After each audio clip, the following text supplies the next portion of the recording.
ओम नमः शिवाय। नमस्कार दोस्तों, आप सभी का स्वागत है हमारी यूट्यूब चैनल पावरफुल हिंदू धर्म में। आज हम आप सभी को सावन मास में शिव महापुराण में रुद्र संहिता में कथा अध्याय 10 और 11 का रसपान कराएंगे। कथा अध्याय 10 में वर्णन है श्री हरि को सृष्टि के रक्षा का भार एवं त्रिदेव को आयु बल देना। आई रसपान कीजिए कथा का। परमेश्वर शिव बोले, हे उत्तम व्रत का पालन करने वाली विष्णु, तुम सर्वदा सब लोकों में पूजनीय और मान्य होगी। ब्रह्म जी के द्वारा रचे इस लोक में कोई दुख या संकट होने पर दुखों और संकट का नाश करने के लिए तुम सदा तत्पर रहना। तुम अनेकों अवतार ग्रहण कर जीवों का कल्याण कर अपनी कीर्ति का विस्तार करोगे। मैं तुम्हारे कार्यों में तुम्हारी सहायता करूँगा और तुम्हारे शत्रु का नाश करूँगा। तुम में और रुद्र में कोई अंतर नहीं है, तुम एक दूसरे के पूरक हो। जो मनुष्य रुद्र का भक्त होकर तुम्हारी निंदा करेगा उसका पूर्ण नष्ट हो जाएगा और उसे नरक भोगना पड़ेगा। मनुष्यों को तुम भोग और मोक्ष प्रदान करने वाले और उनके परम पूज्य देव होकर उनका निग्रह अनुग्रह आदि करोगे। ऐसा कहकर भगवान शिव ने मेरा हाथ विष्णु जी के हाथ में देकर कहा, तुम संकट के समय सदा इनकी सहायता करना तथा सभी को भोग और मोक्ष प्रदान करना तथा सभी मनुष्यों की कामनाओं को पूरा करना। तुम्हारी शरण में आने वाले मनुष्य को मेरा आश्रय भी मिलेगा तथा हम में भेद करने वाला मनुष्य नरक में जाएगा। ब्रह्म जी कहते हैं कि हे देवर्षि नारद, भगवान शिव का यह वचन सुनकर मैंने और भगवान श्री हरि विष्णु ने महादेव जी को प्रणाम कर धीरे से कहा, हे करुणानिधि भगवान शंकर, मैं आपकी आज्ञा मानकर सब कार्य करूँगा। मेरा जो भक्त आपकी निंदा करे उसे आप नरक प्रदान करें। आपका भक्त मुझे अत्यंत प्रिय है। महादेव जी बोले, अब ब्रह्मा विष्णु और रुद्र के आयु बल को सुनो। 4000 युग का ब्रह्म का एक दिन होता है और 4000 युग की एक रात होती है। 30 दिन का एक महीना और 12 महीनों का एक वर्ष होता है। इस प्रकार के वर्ष प्रमाण से ब्रह्मा की 100 वर्ष की आयु होती है और ब्रह्मा का एक वर्ष विष्णु का एक दिन होता है। वह भी इसी प्रकार से 100 वर्ष जिएंगे तथा विष्णु का एक वर्ष रुद्र के एक दिन के बराबर होता है और वह भी इसी क्रम से 100 वर्ष तक स्थित रहेंगे। तब शिव के मुख से एक ऐसा श्वास प्रकट होता है जिसमें उनके 21,600 दिन और रात होते हैं। उनके 6 बार सांस अंदर लेने और छोड़ने का एक पल और 8 घड़ी और 60 घड़ी का एक दिन होता है।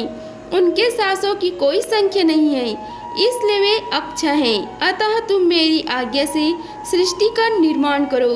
उनके वचन को सुनकर श्री विष्णु ने उन्हें प्रणाम करते हुए कहा कि आपकी आज्ञा मेरे लिए श्रोधार्य है।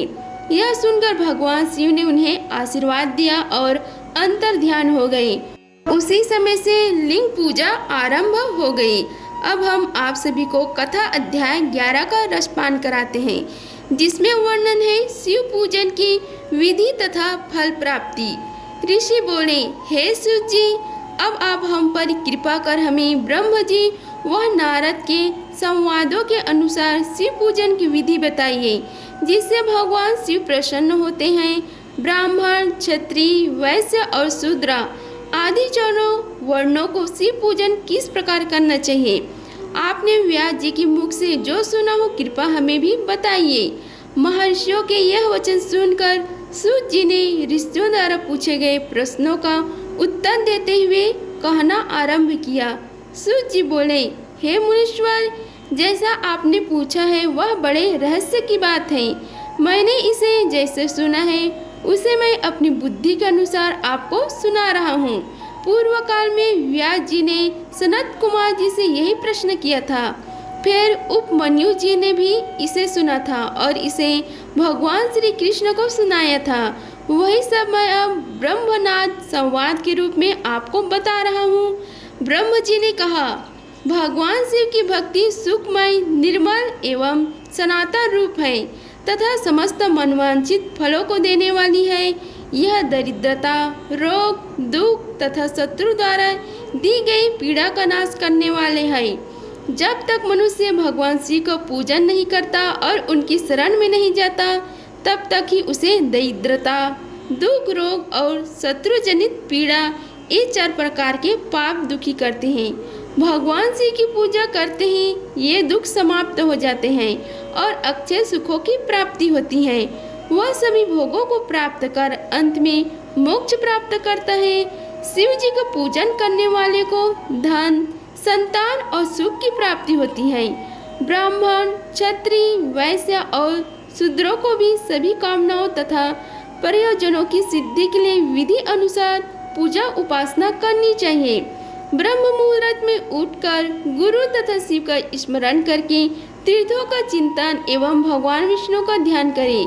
फिर मेरा स्मरण चिंतन करके स्तोत्र पाठ पूर्वक शंकर जी का विधि पूर्वक नाम ले। तत्पश्चात उठकर शौच क्रिया करने के लिए दक्षिण दिशा में जाए तथा मल मूत्र त्याग करे। ब्राह्मण गुदा की शुद्धि के लिए उसमें 5 बार शुद्ध मिट्टी का लेप करे और धोए। क्षत्रिय 4 बार, वैश्य 3 बार और शूद्र 2 बार, यही क्रम करें।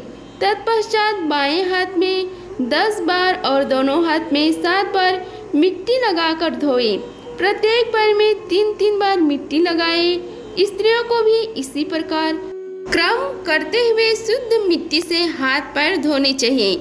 ब्राह्मण को 12 अंगुल, क्षत्रिय को 11, वैश्य को 10 और शूद्र को 9 अंगुल की दातुन करनी चाहिए। षष्ठी अमावस्या, 9वें व्रत के दिन, सूर्य अस्त के समय, रविवार और श्राद्ध के दिन दातुन न करें। दातुन के पश्चात जलाशय में जाकर स्नान करें तथा विशेष देश काल आने पर मंत्र उच्चारण पूर्वक स्नान करें।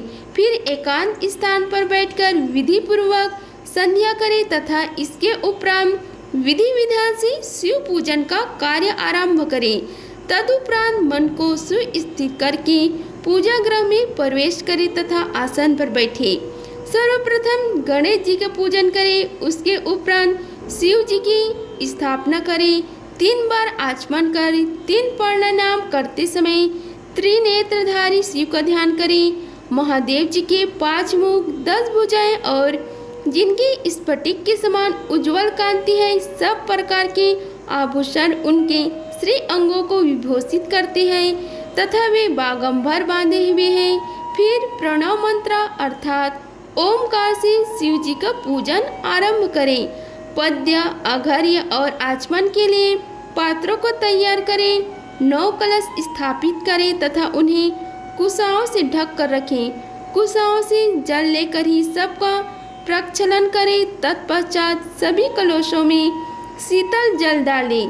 खास और चंदन को पद्य पात्र में रखें। चमेली के फूल, शीतल चीनी, कपूर, बड़ की जड़ तथा तमाल का चूर्णा बना लें और आचमनी के पात्र में डालें।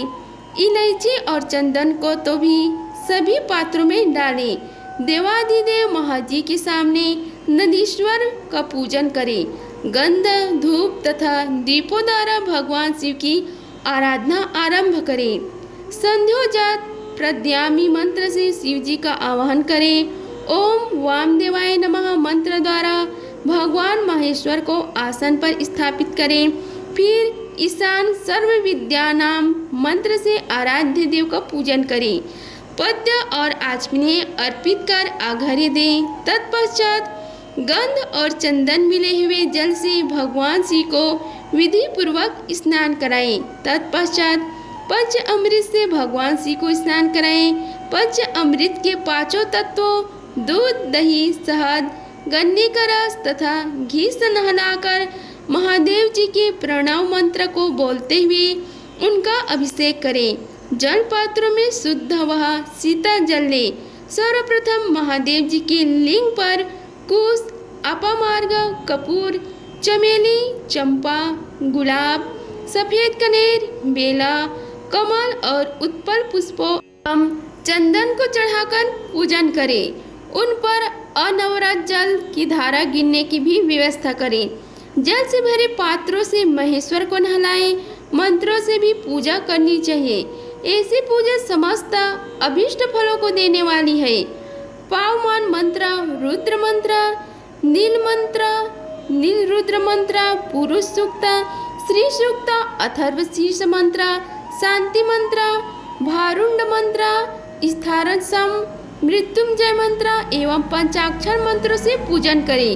शिवलिंग पर 1 सहस्त्र या 100 जल धाराएं गिराने की व्यवस्था करें।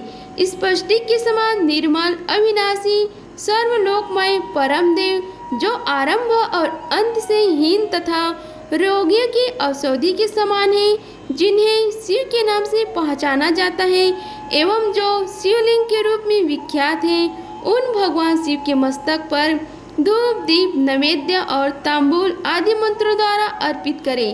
अर्घ्य देकर भगवान शिव के चरणों में फूल अर्पित करें। फिर महेश्वर को प्रणाम कर आत्मा से शिव जी की आराधना करें और प्रार्थना करते समय हाथ में फूल लें।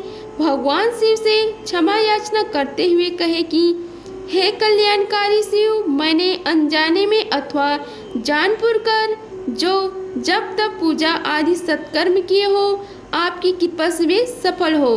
हर्षित मन से शिव जी को फूल अर्पित करें। स्वास्तिक वचन कर अनेक आशीर्वाद ग्रहण करें। भगवान शिव से प्रार्थना करें कि प्रत्येक जन्म में मेरी शिव में भक्ति हो तथा शिव ही मेरी शरणदाता हो। इस प्रकार परम भक्ति से उनका पूजन करें। फिर सह परिवार भगवान को नमस्कार करें। जो मनुष्य भक्ति पूर्वक प्रतिदिन भगवान शिव की पूजा करता है, उसे सब सिद्धियां प्राप्त होती हैं, उसे मनवांछित फलों की प्राप्ति होती है, उसके सभी रोग, दुख, दर्द और कष्ट समाप्त हो जाते हैं। भगवान शिव की कृपा से उपासक का कल्याण होता है। भगवान शंकर की पूजा से मनुष्य में सद्गुणों की वृद्धि होती है। यह सब जानकर नारद अत्यंत प्रसन्न होते हुए अपने पिता ब्रह्म जी को धन्यवाद देते हुए बोले कि आपने मुझ पर कृपा कर मुझे शिव पूजन की अमृत विधि बताई है। शिव भक्ति समस्त भोग और मोक्ष प्रदान करने वाला है। अगर आप सभी को हमारी वीडियो पसंद आई होगी तो वीडियो को लाइक कीजिए, चैनल को सब्सक्राइब कीजिए और कमेंट बॉक्स में ओम नमः शिवाय लिखिए। धन्यवाद। मिलते हैं अगले वीडियो में, तब तक के लिए हर हर महादेव।